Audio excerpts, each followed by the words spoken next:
জাহান্নামের অতল গহ্বরে আগুনের ছোঁয়া লাগে এক ধরনের গাছ হয়, কাঁটাযুক্ত দুর্গন্ধযুক্ত একটা গাছ, এটার নাম জাক্কুম। জেনে রাখবেন কি নাম?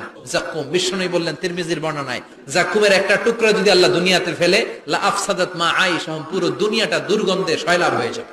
পুরো দুনিয়ার মানুষগুলো জাক্কুমের গন্ধে ওই জায়গায় শেষ, পুরো দুনিয়াটা নষ্ট হয়ে যাবে। ওই কাঁটাযুক্ত জাক্কুম তাদেরকে দেয়া হবে, ক্ষুধার চোটে জাক্কুমই খাইতে শুরু করবে।